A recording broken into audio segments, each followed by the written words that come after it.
Amazingly, as of tonight, there aren't many platforms left that allow free speech. The last big one remaining in the world, the only one, is Twitter. Well, ladies and gentlemen, it seems like Tucker Carlson and Elon Musk have joined forces to take on the mighty mainstream media. After Tucker's firing from Fox News, many wondered how he will strike back. Well, he joined forces with one of the most richest and powerful people on the planet. Hey, it's Tucker Carlson. You often hear people say the news is full of lies. But most of the time, that's not exactly right. Much of what you see on television or read the New York Times is in fact true in the literal sense. It could pass one of the media's own fact checks. Lawyers would be willing to sign off on it. In fact, they may have. But that doesn't make it true. It's not true. At the most basic level, the news you consume is a lie of the stealthiest and most insidious kind. What? He's crazy. Obviously, the news doesn't lie. It's not like they get billions of dollars from governments or corporations that want to censor and control what we think or believe. Facts have been withheld on purpose, along with proportion and perspective. You are being manipulated. How does that work? Let's see. If I tell you that a man has been unjustly arrested for armed robbery, that is not, strictly speaking, a lie. He may have been framed. At this point, there's been no trial, so no one can really say. But if I don't mention the fact that the same man has been arrested for the same crime 6 times before, am I really informing you? No, I'm not. I'm misleading you. How does he know all this? It's not like he's been in the news media arena for 30 plus years. Huh? Oh, he has been.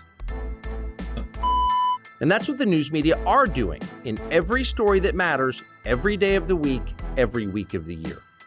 What's it like to work in a system like that?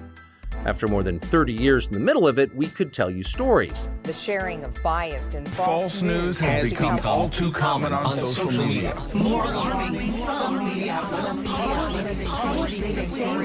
aren't true without checking facts first. Unfortunately, some members of the media use their platforms to push their own personal bias and agenda to control exactly what people think. And this is extremely dangerous to our democracy. The best you can hope for in the news business at this point is the freedom to tell the fullest truth that you can. But there are always limits.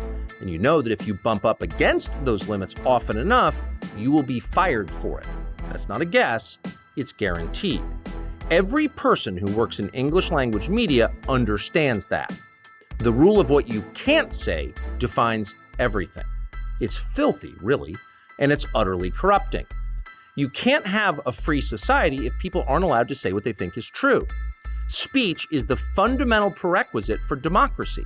That's why it's enshrined in the first of our constitutional amendments. Freedom of what? Is that thing that's a fundamental God-given right that's actively being erased by, I don't know, Klaus Schwab and his puppet leaders all around the world?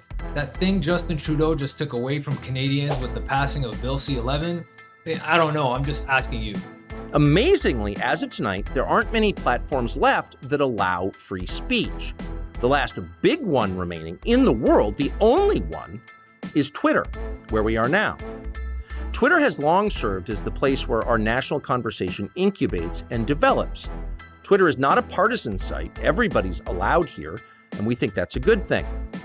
And yet, for the most part, the news that you see analyzed on Twitter comes from media organizations that are themselves thinly disguised propaganda outlets.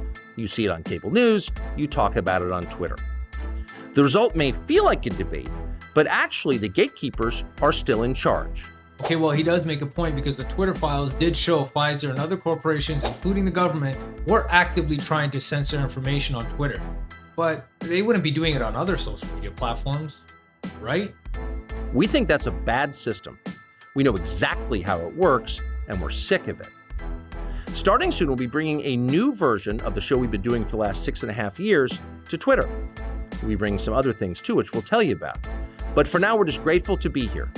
Free speech is the main right that you have. Without it, you have no others. See you soon. Okay, let me keep it real with you guys for a minute. We live in unprecedented times where you have corporations, big pharma, and powerful elites that influence and infiltrate governments all around the world to push their agendas and their narratives while at the same time keeping us distracted and divided by controlling what we see, what we do, what we think and say. This has become painfully obvious to see, like blue is not blue and 2 + 2 is not 4 anymore. And in all honesty, this is what pushed me to start making content. I run a construction business, however, I felt an obligation to add my voice to the Freedom March like so many other amazing people are doing. Our kids and the next generation deserve a fighting chance. I feel like we're the last line of defense. So let's bring awareness, spread truth, love, and unity. But these are just my wacky opinions, and I would love to know yours in the comments below. Let's talk about it. Till next time.